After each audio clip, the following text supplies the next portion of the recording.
napapansin ba kayong kakaiba sa litratong ito? Kuha ng magtsahing Joy at Ariel na minsan nagbakasyon sa Lusok Cave sa Calayan Group of Islands. Di umano, may nakunan silang sirena. Around 9 o'clock ng morning, nagpunta po kami ng cave. Yung lumalangoy po yung mga pamangkin ko. Tapos, kinuhanan ko sila ng picture. Nung nakauwi na po kami, doon na po namin na-scan yung picture. Wala naman daw silang kasabay noon sa kuweba. Kaya laking pagtataka ni Joy nung may nakunan siya na parang kasama ni Ariel sa litrato. Sa malalayong mga isla ng Calayan, meron daw nakitang sirena at nakuhanan pa raw ito ng litrato. Totoo kaya o karugtong lang ng isa sa walang kamatayang mga kwento-kwento ng bayan? May mukha raw ito, nakakorte ang dibdib at parang may itim na buntot. Malakas daw ang kutob nila na sirena talaga ito dahil ang tubig daw noon sa kuweba mapanghi. Dahil dito, pumunta ang aming team sa Lusok Cave. Sinalubong sila ng malalakas na hampas ng alon. Kiwari nila para silang hinaharangan ng kalikasan sa kanilang paroroonan.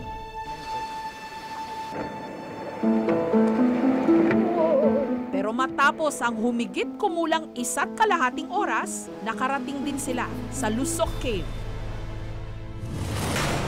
Pagpasok pa lang, tulad ng bumungad kina Joy, naamoy din ang aming team. Ang naamoy daw ni na Joy na mapanghi. Si Seth, bata pa lang daw siya.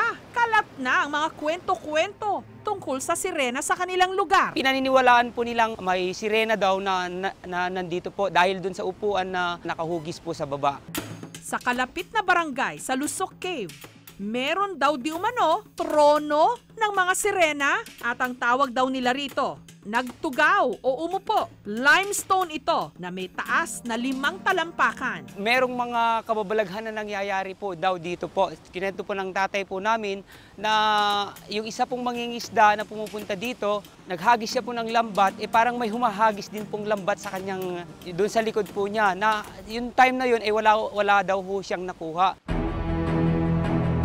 Ang dating mangingisda at dati ring kapitan ng barangay Magsidel na si Mang Amante, sumusumpa na nakakita na raw siya ng sirena. Lumapit kami dito sa harap ng may malaking tubig. Sabi ni lola ko na inawakan niyang kamay ko. Bakit lola ka ko? Basta hawak kamay tayo. Kasi nandyan na naman yung sirena. Babae ang itsura kasi yung buhok ay mahaba. Sa Bulacan, may grupong naniniwala at nananaliksik sa mga hiwaga katulad ng mga sirena. Aring masabi nating nagmula ito sa ancient Babylonia. Merong paniniwala sila sa reliyon tungkol kay Tiamat na isang dragon. Si Tiamat ay merong mga creatures, no? At isa doon ay ang mga sirena. Kung paano siya kumalat sa iba't ibang bahagi ng mundo, dahil kasi ang dagat ay iisa. Katunayan, dito sa Atimonan, Quezon, daang taon na ang kwento-kwento tungkol sa sirena. Kaya nga raw ba may rebulto pa ng sirena sa kanilang lugar na hanggang ngayon nagsisilbing landmark. Ayon sa kwento-kwento, minsan daw may umibig na lalaki sa isang sirena. Pero nabigo ang sirena. Kaya ito naghimagsik. Natuklasan noong panganay na siya'y pinagtaksilan ng kanyang katipan at ng kanyang busong kapatid. Kaya sumama ang loob niya. Paghimagsik ng damdamin ng sirena dahil sa pagtataksil, kinuha niya yung buhay ng lalaki. At ang ilog daw na naging saksi sa lahat ng ito, ang Ilog Maling. Sa ganda ng ilog, hindi mo aakalain na makailang beses na pala itong kumuha ng buhay. Konektado raw kasi ang ilog sa dagat, kung saan di umano naglalagi ang sirena. Kukuha siya ng buhay taon-taon. Yan ang kanyang sumpa sa pagtataksil ng dalawa.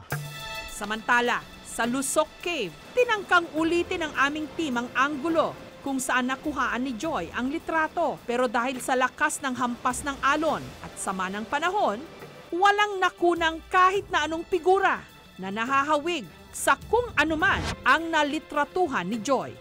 Yun po ay shadow ng bato dahil hindi nga po natatagusan ng ilaw, kaya nangingitim siya dahil meron siyang shadow.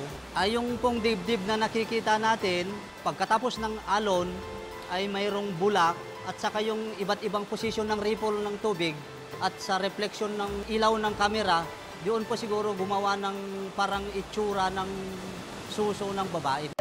At paglilinaw ng tourism officer, ang mapanghi o masangsang na amoy na nalalanghap sa Lusok Cave, hindi raw galing sa sirena, kundi sa mga paniki at sa mga patay na isda. Hindi po kami naniniwala ng mga sirena dahil yun ay gawa-gawa lang ng mga matatanda noon para panakot ng mga bata para hindi sila pupunta sa mga delikadong lugar.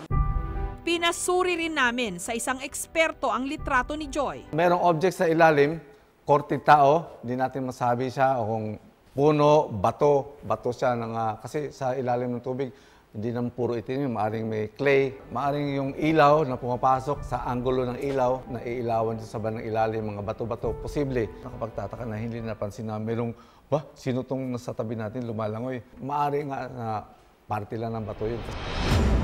Hindi raw makakapagsinungaling ang litrato. Pero kayang-kaya pa rin nitong laruin o paniwalain ang napakalikot nating imahinasyon at ipagpatuloy ang hindi mawala-walang mga kwento-kwento at paniniwala tungkol sa mga sirena kahit na wala pa ring matibay na pruweba.